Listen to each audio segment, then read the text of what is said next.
Welcome back. We're in Photoshop now, and now I'm looking at just finalizing the image, figuring out exactly what I want to do.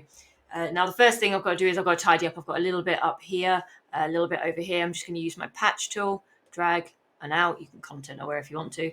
I'm going to drag that section into here, clean up that background, and that immediately is going to make a huge difference and give us that infinite amount of space that we were looking for. So finally, what I'm going to do, I'm going to go around and have a quick look if there's anything I need to edit out. Now, there's a few little bits of dust. Now, to get rid of these, all I'm doing is selecting it with my patch tool, hitting the delete button, clicking enter because I've already got it set on content aware. And that little bit of stitching is annoying. So let's get rid of that and get any bits of dust that might show up. There we go. Perfect. Now, I don't want to edit anything particularly on the face. I think we're all happy there. But I do want to add a little bit more contour, I think. So what I'm going to do is I'm going to hit Control, Shift and N, or Command, Shift and N, depending on what you're using. I'm going to go onto Soft Light, and I'm going to tick the box for 50% grey and get myself a 50% grey layer. Using my dodge and my burn on 20%. I am going to draw the areas I want to lighten and to darken.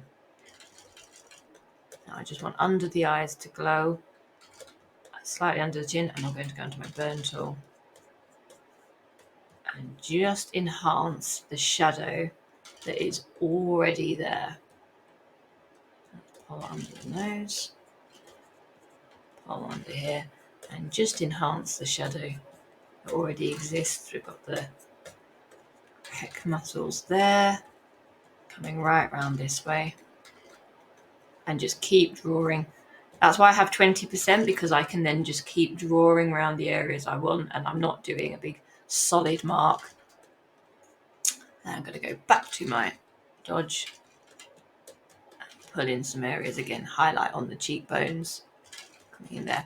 Even when I do images that are inherently gritty, I quite like them to still be pretty. I still want it to be like, wow, that's beautiful. It's my own personal style, but I like that. I like that people should look at images and going, I like this. This is good to look at. This is attractive. So let's pull back. Now, if I turn that off, you can see a really weird drawing. But if I turn that off and on, you can see how dramatic that contour has brought it. And it's just enhanced the lighting that was already there. If I tried to do this over a completely different type of lighting, it would have looked awful. It needs to enhance your image that already exists for it to look real and look believable. So I love that. I think that looks absolutely brilliant. Now, all I want to do actually is add my color. I'm quite happy with this image overall. I'm going to go down to my adjustments layer, and I am going to go to color balance.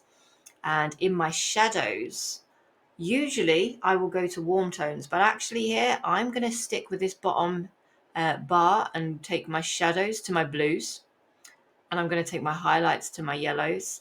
And I love this effect because it is metallic. It just feels glowy and it feels metallic and it just feels real. And I absolutely love that. I think that looks brilliant and I love the drama of it. So thanks for joining me. I hope that was helpful. Can't wait to see your versions.